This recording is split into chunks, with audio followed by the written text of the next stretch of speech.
السلام علیکم، بسم اللہ الرحمن الرحیم، نحمد و نصلی علی رسول الکریم۔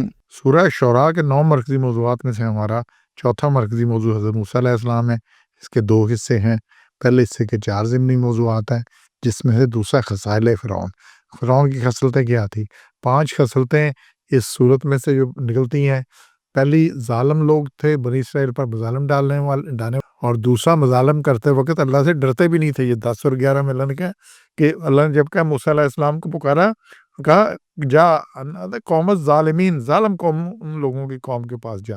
تو فرعون اتنا ظالم تھا کہ اللہ نے نام ہی اس کا یہ لکھا ہے کہ قوم ظالمین۔ اور پھر خالی قوم فرعون نہیں، پوری قوم جو قبطی تھی سارے، وہ انہوں نے بنی اسرائیل کو غلام بنایا ہوا تھا، اور پھر ان کو بگاڑ بھی لیتے تھے، باقی خرابیاں بھی کرتے تھے، اور پھر بچوں کا قتل کر دینا، بچیوں کو چھوڑ دینا، بچوں سے خرابیاں اور کرنا، یہ سارا کچھ تھا۔ اور پھر 11 میں بڑی اہم بات ہے، قوم فرعون، یہ نا قوم فرعون، یہ فرعون کی قوم ہے۔ مطلب یہ نہیں اللہ نے نہیں کہ کس قوم کے پاس جانا، کہ ادھر فرعون کی قوم کے پاس۔ تو الا یتقون، وہ ڈرتے بھی نہیں ہیں۔ تو انسان کا یہ علم ہی ہے کہ خرابی بھی کرتا ہے اور نڈر ہو کے کرتا ہے کہ میری کوئی، اور نڈر کیوں ہوتا ہے کہ مجھ سے کس نے پوچھنا ہے؟ اچھا پوچھنا کیوں نہیں؟ کوئی قیامت نہیں، کوئی مار کے زندگی نہیں، یہ ہی زندگی ہے، اسی میں جو کرنا کر لو۔ ابھی بھی دیکھ لیں، جس ملک کے پاس جتنی طاقت ہے اتنی دھمکیاں دے رہا ہے، کیونکہ اس سے پوچھتا ہے یہ دوسروں کو لیے جی ہیومن رائٹس ہیں، UN چارٹر ہے، جنیوا کنونشن ہے، کیا کیا کچھ ہے۔ تو جس پہ اپنا بس چلتا ہے، وہ سفیر افغانستان کو اسلام آباد سے ننگا کر کے جوتے مارتے لے گئے یہاں سے۔ کوئی بھی جنیوا کنونشن نہیں ہے۔ ابھی بھی دیکھ لیں اسرائیل کیا کر رہا ہے غزہ میں، دھمکیاں۔ اور پھر یہی نہیں کہ 20 لاکھ بندہ کہتا ہے جی ان سب کو نکالو ادھر سے، سب کو مارو، اور جگہ میں تو ہم نے یہاں پہ کسینو بنانے ہیں۔ تو یہ ساری کچھ ہمیشہ سے یہی کچھ آ رہا ہے۔ تو جس کے پاس طاقت ہے وہ ایسے ہوتا ہے کہ ہم یہی کچھ کر دینا، یہ کبھی نہیں بدلی۔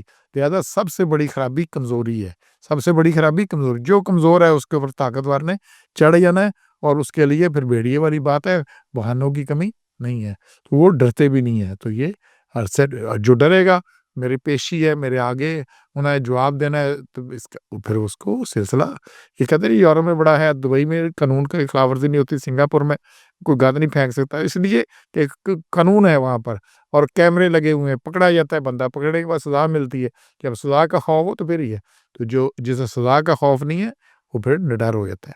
پھر جس اس میں آگے بات آ رہی ہے کہ بجائے رسول ماننے کے موسیٰ علیہ السلام پر مجنون ہونے کا الزام لگا دیا۔ موسیٰ علیہ السلام نے اسے معجزات دکھائے جو اس نے مانگے، اس کے مانگنے پر تو وہ کیا کہتا ہے، یہ جو رسول ہے میرے پاس بھیجا کہ علیکم لمجنون، یہ البتہ دیوانہ ہے۔ تو بجائے اس کے کہ جنون ہے، اس کو یہ دیوانہ ہے۔ اور یہ بھی دیوانگی والا الزام ہر نبی پہ لگا ہے، یہ کوئی نئی بات نہیں ہے، سب کو یہی کہا گیا ہے۔ یہ سورہ ذریات ہے 51 نمبر، اس کی آیت نمبر دیکھیں، 52 نمبر آیت ہے اس کی۔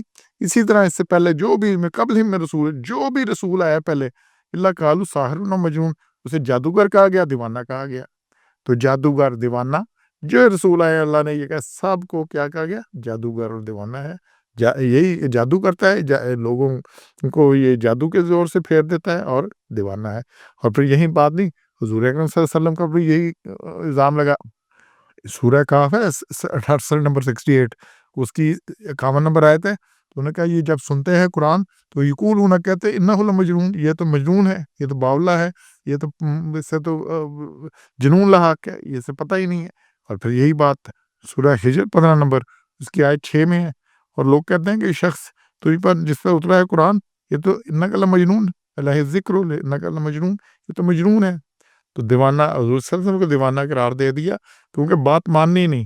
حق آ گیا، قرآن سامنے ہے، جواب دو، اس کی بات کرو، لیکن الٹا بات ماننے کے مجنون قرار دے دینا۔ تو یہ ریفرنس آپ کے پاس ہے۔ تو انشاءاللہ، اور نہ ماننے والے یہی کہتے ہیں کہ یہ ہم کیسے بات مان لیں، مجنون ہے۔ اور پھر 29 میں آگے بات آ رہی ہے، اللہ تعالیٰ کو معبود بنانے پر قید کرنے کی دھمکیاں۔ اور یہ بھی ہے کہ آگے جب آپ کسی کی بات نہیں سنتے، اس کو اپنی حق کی بات کہتے ہیں، اور اس کے پاس دلیل کوئی نہیں ہوتی، تو پھر وہ کیا آتا ہے، اس پہ اتر آتا ہے کہ اگر بولا، اگر تو نے بنایا، قالا لئن اتخذت، اگر تو نے بنایا الہن، کوئی معبود غیر ہی میرے علاوہ کوئی بھی، تو کیا ہو جائے گا، من المسجونین، پھر قیدیوں میں ہو جائے گا، پھر قید کر دیا جائے گا۔ تو اللہ کو خالق ماننے والے بھی اللہ کی قانونی اور سیاسی حاکمیت تسلیم نہیں کرتے۔ تو موسیٰ علیہ السلام کے مطالبہ کو بغاوت قرار دے کر قید کی دھمکی دے دی اس نے. تو یہ مسجون تو قیدی ہو جائے گا. تمہیں اور سزا کو باقی تو ملے گی سو ملے گی، لیکن سب سے پہلے تو گرفتار ہو کے قید ہو جائے گا کہ معبود ہی میں ہوں ایک. تو یہ خبر انسان کو ہوتا ہے جب اس کے پاس طاقت ہوتی ہے. اور یہ دھمکیاں یہی نہیں، حضرت ابراہیم کو دھمکی باپ نے دی کہ میں تمہیں رجم کر دوں گا. حضرت نوح کو قوم نے دھمکی دی کہ ہم تمہیں رجم کر دیں گے. قوم نے کہا.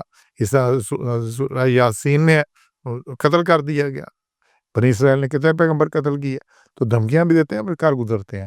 اور پانچواں ہے نشانیاں دیکھ کر بھی مان نہ لانے والے. اب یہ پیچھے سے ذکر آ رہا ہے کہ فرعون غرق ہو گیا، بنی اسرائیل پار ہو گئی، سارا کچھ ہے، لیکن استغفر میں لگا نفی ذالک الآیہ، یہ بڑی البتہ نشانی تھی. لیکن کیا ہے وہاں کان اکثر مومنین، لیکن اکثر لوگ ایمان لانے والے نہیں ہیں. تو اکثریت سب یہ زبردست نشانی. اور فرعون کا غرق ہو گیا نا، اس کی فوج سمیت کسی نے نہیں بچنا، اور باقی بنی اسرائیل کا بالکل صحیح و سلامت نکل جانا کوئی معمولی بات ہے. لیکن بے ایمان ہی ہوتا ہے، کوئی عبرت نہیں پکڑتا. قریش کی بھی یہی حالت تھی، ایمان لانے کو تیار ہی نہیں تھے. اور یہی بات یہاں نہیں ہے. حضرت ابراہیم کو آگ میں پھینک دیا گیا.